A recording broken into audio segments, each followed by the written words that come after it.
bienvenue dans votre journal d'information. Faisons le point sur l'actualité de ce mardi 16 février. Retrouvons tout de suite les titres.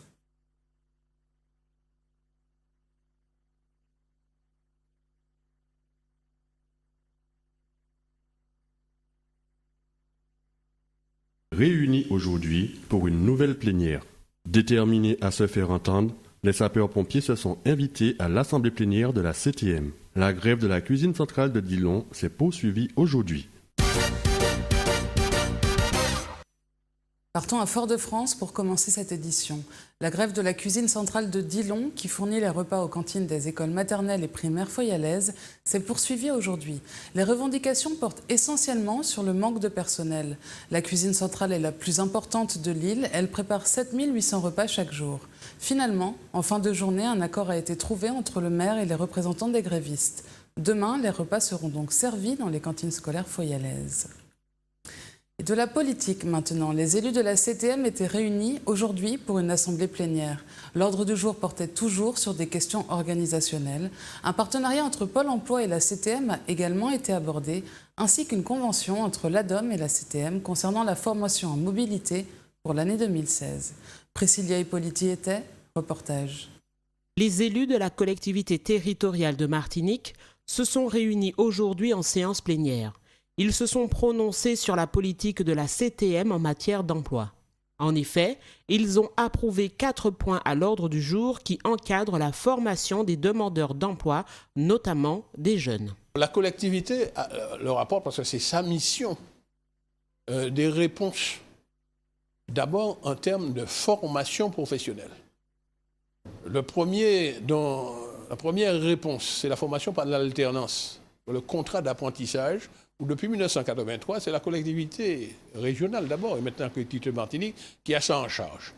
Donc nous avons passé convention avec 4 CFA, c'est des centres de formation pour l'apprentissage, dans l'agriculture, dans le BTP, dans le secteur tertiaire, dans le secteur artisanal, dans le commerce. Il y a eu des jeunes qu'on appelle les décrocheurs, qui ont quitté l'école sans qualification.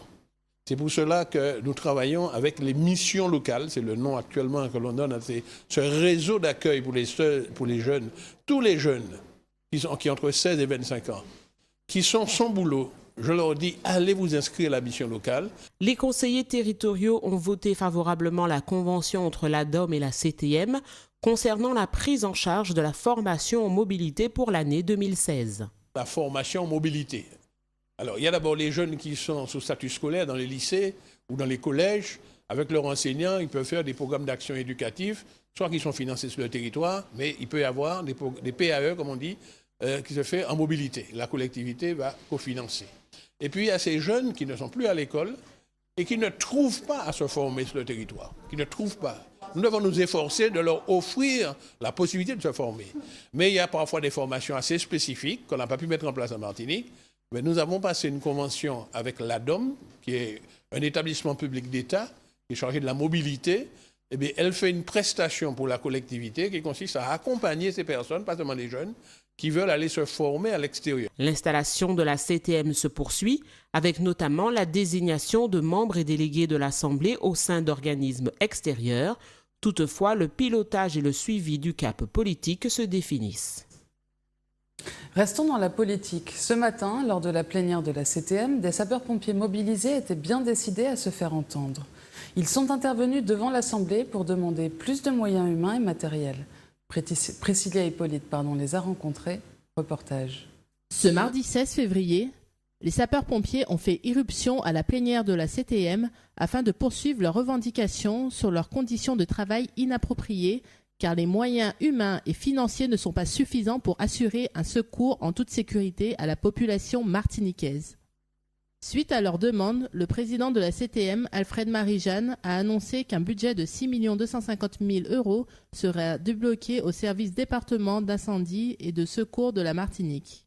Est-ce que cette aide financière correspond aux attentes de nos sapeurs-pompiers ? Donc nous avons une seule satisfaction, c'est qu'on nous a écoutés. Mais comme je dis, il faut nous entendre maintenant. Nous ne sommes pas satisfaits de la réponse.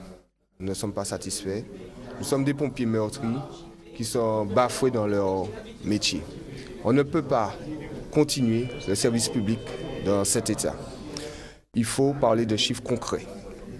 Il faut que le président s'engage plus que ça à nous apporter les moyens pour pouvoir intervenir tous les jours pour une population martiniquaise qui en a besoin. Nous avons des revendications précises. Nous demandons la réparation des engins qui sont en panne. Nous demandons le recrutement de 80 sapeurs-pompiers. Nous demandons également que la jeunesse martiniquaise puisse aussi entrer parmi nos rangs. On ne peut pas se contenter de promesses et de rêves. Nous avons assez rêvé. Nous voulons avoir un secours normal en Martinique. Malgré le discours du président Alfred Marie-Jeanne, les sapeurs-pompiers restent sceptiques sur l'aide proposée par la CTM. Néanmoins, ils espèrent que ces mobilisations porteront leurs fruits et ainsi donc que leurs voix se feront entendre pour leur bien et ceux de la population. En bref, maintenant, partons dans le Nord. Suite au brutal décès d'Alain Rapon en décembre 2015, l'élection du nouveau vice-président de la communauté d'agglomération du Cap-Nord, qui devait avoir lieu aujourd'hui, a été repoussée à une date ultérieure. Les candidats au poste ne manquent pas. Parmi les élus sont cités Nestor Azero, le maire de Sainte-Marie, Ghislaine Pascal de la majorité municipale de Trinité, Christelle Rizal du Gros-Morne, ainsi qu'un élu de Casse-Pilote. Plusieurs enjeux politiques se dressent derrière cette élection. Effectivement, Alfred Montieu, le président de Cap-Nord, doit composer avec des membres de son équipe opposants lors de la dernière campagne des élections de la CTM. Un peu de culture maintenant. Le 22e Festival régional et international du cinéma de Guadeloupe se déroulera du 19 au 27 février prochain. Chaque année, le festival rend hommage à un pays et à son cinéma. Cette année, la Chine sera mise à l'honneur. L'association Images et Culture projettera 65 films durant ces 9 jours de festival. Cette année, sur les 2000 films reçus, 24 ont été sélectionnés pour participer à la compétition dans différentes catégories. Comme à chaque édition, le FEMI se donne pour mission de promouvoir la diversité et la créativité du cinéma d'ici et d'ailleurs. Terminons cette édition par une rencontre. Maryse est labantinoise. Il y a 10 ans, elle décide d'ouvrir une petite entreprise de capitonnage. Un travail devenu sa passion. William Zali l'a rencontrée. Portrait. Maryse est labantinoise, mère de 4 enfants, et coudre est pour elle une passion. Ne vous attendez pas à voir des vêtements sur mesure, mais l'habillage de sièges auto. Elle refait entièrement la sellerie de votre véhicule, et pas seulement cela. Après des débuts difficiles dans ce domaine, Maryse a fait de cette passion son métier. Une vraie battante qui ne lâche pas prise. J'ai toujours voulu faire un métier d'homme. Et voilà, ne pas travailler pour un patron, être à mon propre compte. Et mes parents, depuis petite, m'ont appris la couture, donc j'ai bien aimé. J'aime bien ce que je fais, je travaille nuit et jour pour pouvoir m'en sortir. Malgré les difficultés de ce métier, Maryse laisse une porte ouverte aux jeunes. Un jeune qui a envie de s'en sortir dans la vie, oui, parce que nous ne sommes pas nombreux sur le marché et la demande est quand même assez forte. Donc si vraiment un jeune a envie de s'en sortir, oui. Mais j'ai déjà eu quand même beaucoup de jeunes, ils ne restent pas, ils trouvent que c'est difficile, que c'est compliqué, ils préfèrent la facilité. La facilité aujourd'hui pour un jeune, c'est gagner de l'argent sans rien faire. Ça, c'est la partie du bas du siège. C'est la partie qu'on ne change pas. Toujours pour trouver son milieu pour ne pas se tromper. Voilà, ça fait 10 ans. Je suis fière parce que quand j'ai commencé, au début, j'ai quand même pu travailler pour acheter mon matériel et sans faire aucune subvention de l'État. Pour faire tout l'intérieur du véhicule, le véhicule, je le garde 2 jours. Mais sinon, si c'est pour faire 2 sièges avant, le véhicule, il le dépose le matin à 8h, il le récupère à 16h. Donc je travaille avec la musique toute la journée. Je profite pour demander des excuses à mes voisins parce que souvent ça dérange. Mais comme mes voisins me disent, je préfère te voir comme ça, que souvent, bon, c'est vrai qu'il y a des moments où ça ne va pas. Maryse, c'est ma maman.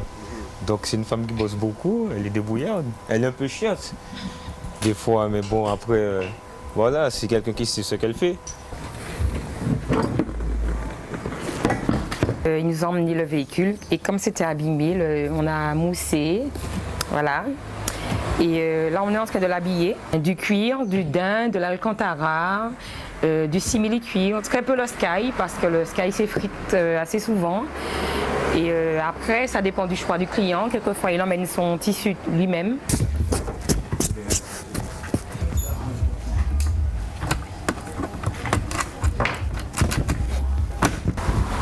Je le remonte dans son véhicule, nettoyé, qu'il voit que c'est propre quand même, et puis je l'appelle. J'ai toujours voulu faire un métier d'homme, disait Maryse, mais maîtrisé par des droits de fait. C'est la fin de cette édition. Merci de nous avoir suivis.